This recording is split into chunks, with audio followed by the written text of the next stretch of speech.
Hello दोस्तों, मैं शुभ सिंह आपका शिक्षा में स्वागत करता हूँ। आज की न्यूज़ कुछ बहुत ही धमाकेदार है।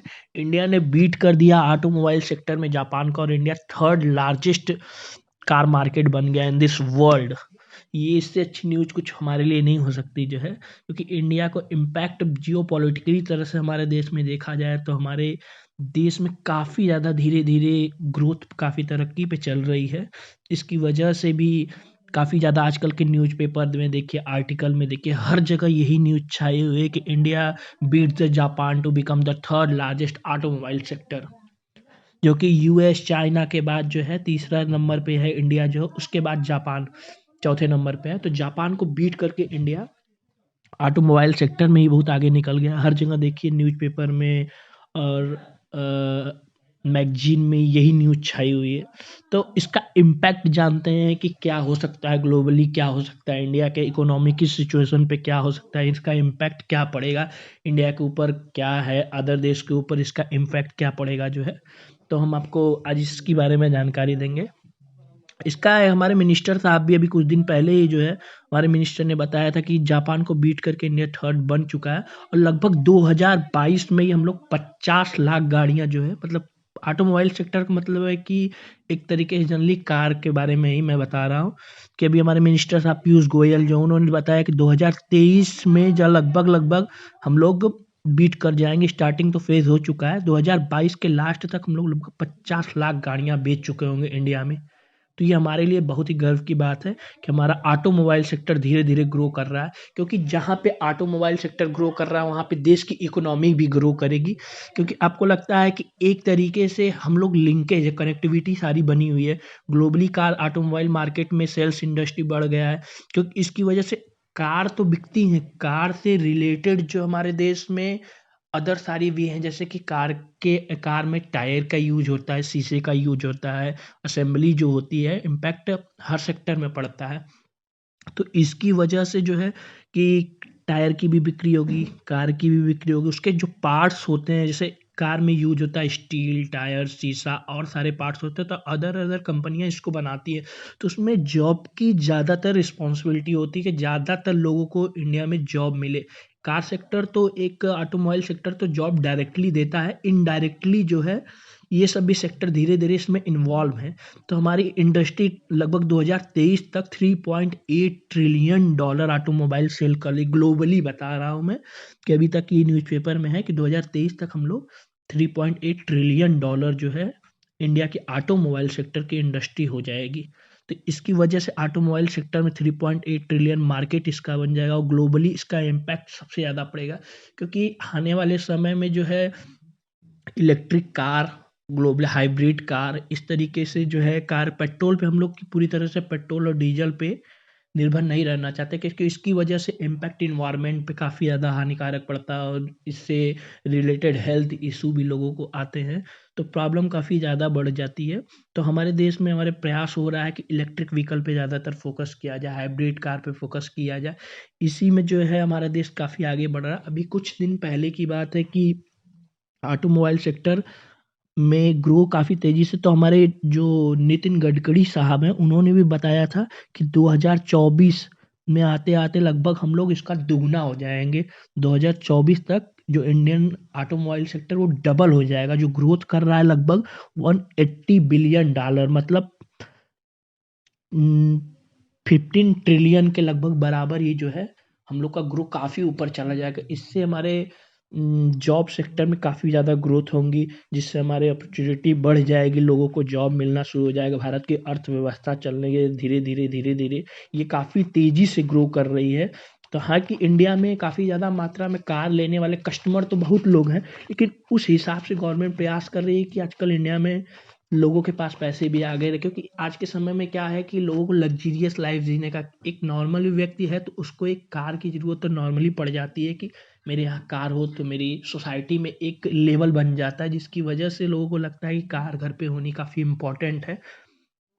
तो करंट इंडियन ऑटोमोबाइल सेक्टर का लगभग 7.5 ट्रिलियन के बराबर है और हमारे ये नितिन गडकरी साहब ने भी बोला है कि 15 ट्रिलियन डॉलर जो है इंडिया की 2024 तक डबल ग्रोथ रेट हो जाएगी, जिसकी वजह से ज़बरदस्त उछाल देखने वाला कार मार्केट के सेक्टर में जो है। और आपको बता देते हैं कि वहाँ पर जॉब अपॉर्चुनिटी हो जाएगी काफ़ी ज़्यादा। और इसी में क्या हुआ है कि अभी अर्जेंटीना कतर में जो ये फुटबॉल फीफा वर्ल्ड कप हुआ था, तो अर्जेंटीना ने जीता था, लियोनेल मेसी खेलते हैं उस देश से। तो भारत अर्जेंटीना में काफ़ी ज़्यादा जो है यहाँ पे लिथियम लिथियम की माइन जो है मिलती है। इसकी वजह से वहाँ पे ये लिथियम, कॉपर और ये सब चीज़ें जो है वहाँ पे काफ़ी ज़्यादा मात्रा में पाई जाती है। तो अर्जेंटीना और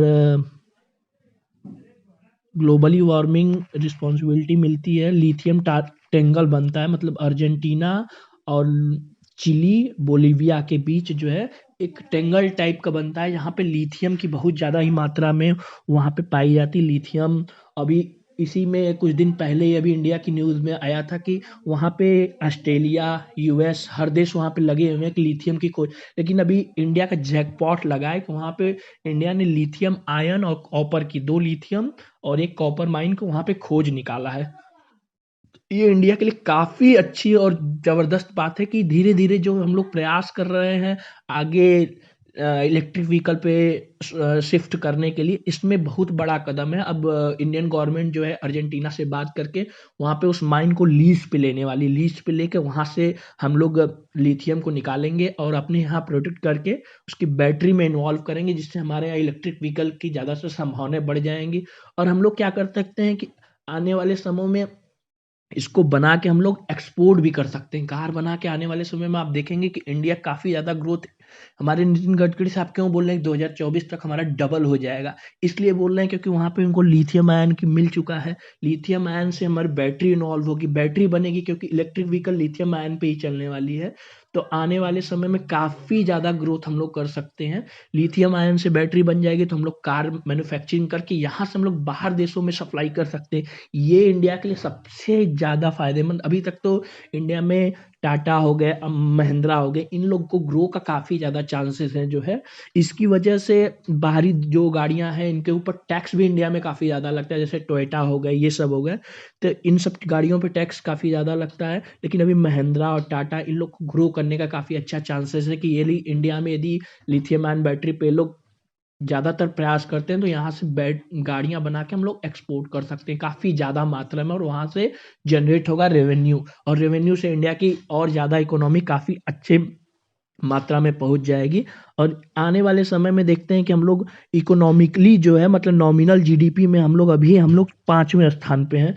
तो हम लोग आने वाले लगभग 2025-26 तक हम लोग जर्मनी को छलांग मार के काफ़ी ऊपर चले जाएँगे, मतलब कि चौथे स्थान पे हम लोग आ जाएँगे इंडिया के। और जर्मनी की हालत भी वैसे भी अभी 2025-26 तक बताया गया, हमारे मिनिस्टर साहब ने बताया है कि India beat the Germany and fourth largest economically by 2025-26 में लगभग। ये हमारे नॉमिनल जीडीपी के बारे में बता रहे हैं कि हम लोग नॉमिनल जीडीपी में 2025-26 तक काफ़ी ऊपर आ जाएँगे, जिसकी वजह से भी हमारे देश को काफ़ी लाभ हो सकता है। आने वाले समय में जापान की स्थिति काफ़ी गड़बड़ चल रही है, क्योंकि वहाँ पे लोग एक ही स्थान पे ज़्यादातर रह रहे हैं।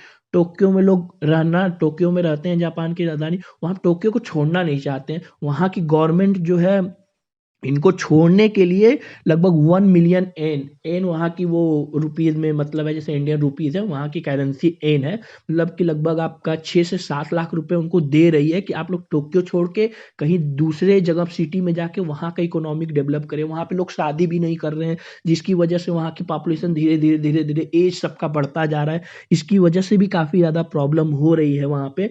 तो आप जापान में इकोनॉमिकली बहुत स्लो है, तो हम लोग चाहते हैं कि 2000 मतलब देखेंगे कि 25-26 लगभग 30 तक हम लोग काफ़ी ज़्यादा जो है आगे चले जाएँगे। हमको लगता है कि जापान को भी टेक ओवर करके हम लोग 3rd स्थान पे आ जाएँगे आने वाले समय की। यही तो डिमांड है कि इंडिया काफ़ी ज़्यादा ग्रो करे, हर सेक्टर में इंडिया दिए। अब मान लीजिए इंडस्ट्री, ऑटोमोबाइल सेक्टर तो काफ़ी अच्छा सेक्टर है, और काफ़ी मेरे दोस्त भी इसमें काम करते हैं, उनको कांग्रेचुलेसन कि काफ़ी इंडिया ग्रो कर रही है। देखिए 2029 तक बता रहे थे आपको कि इंडिया इज लार्जेस्ट इकोनॉमिकली बन जाएगी नॉमिनल जीडीपी में इंडिया, कि 2030 तक लगभग इंडिया जर्मनी और जापान दोनों को टेक ओवर करके तीसरे स्थान पे आ जाएगी और 3rd लार्जेस्ट नॉमिनल जीडीपी में ग्रोथ कर जाएगी। Thank you so much.